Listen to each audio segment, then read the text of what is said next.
Hi, my name is Melissa Harchak, and I will be reviewing Sister Callista Roy's adaptation model. Roy's adaptation model focuses on the environmental factors that influence a person's behaviors. The environment consists of the various conditions and circumstances that affect the way individuals adjust to everyday living. There are 5 components of this model that provide uniformity between the nurse, client, and healthcare team. This includes the client, the goal of nursing, the concept of health, the concept of the environment, and the direction of nursing activities. The first part of this model is the client. Every person has an adaptive system that they utilize to respond to environmental stimuli. At times, the result may be maladaptive. There are 2 control mechanisms at work within our body that help us in responding to environmental stimuli. They are the regulator and cognator subsystems. The regulator subsystem uses chemical, neurological, and endocrine sources within our bodies to respond to and regulate health and behaviors. These responses are automatic. In other words, we have no control over them. For instance, we cannot control our white blood cells' response towards foreign bodies that invade us. The other subsystem is the cognator.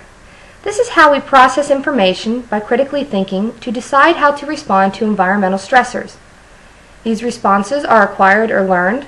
Cleansing of a wound to prevent infection is one such example. There are also adaptive modes that we use in responding to environmental stimuli. They are the physiological function, self-concept, role function, and interdependence.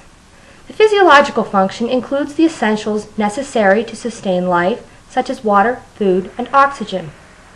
The self-concept is a person's perception of self-worth in addition to their behaviors and emotions to everyday situations. There are 2 components of the self-concept: the physical self, which is a person's perception of their physical appearance, and the personal self, which includes self-consistency, or the way that a person views themselves in the presence of others, the moral and ethical self that is gained through life experiences, and the self-ideal, where the person strives to achieve self-actualization.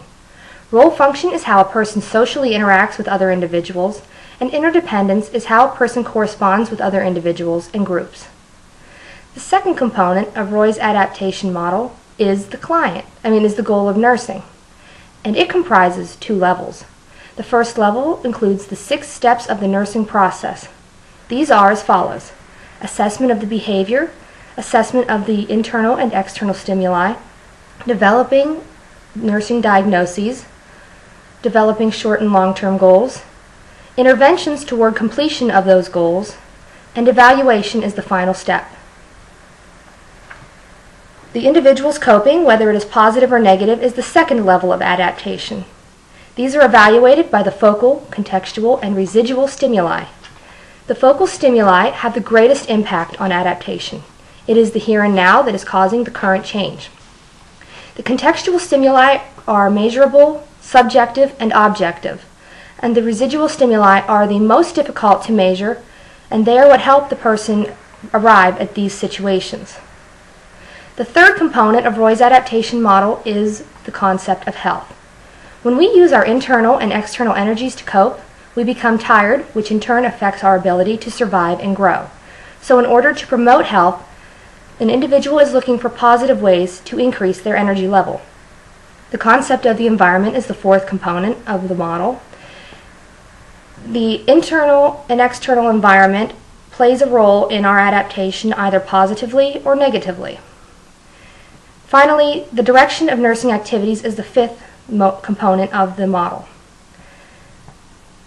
As nurses, we strive to achieve a therapeutic environment for our clients so that they may gain an overall sense of self-worth and adaptation.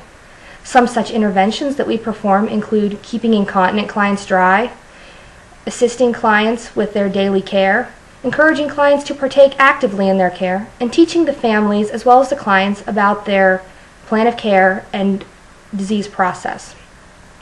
In conclusion, Roy's adaptation model can give nurses an insight into the behaviors of their clients so that they may better understand their clients and create goals that are achievable by every individual.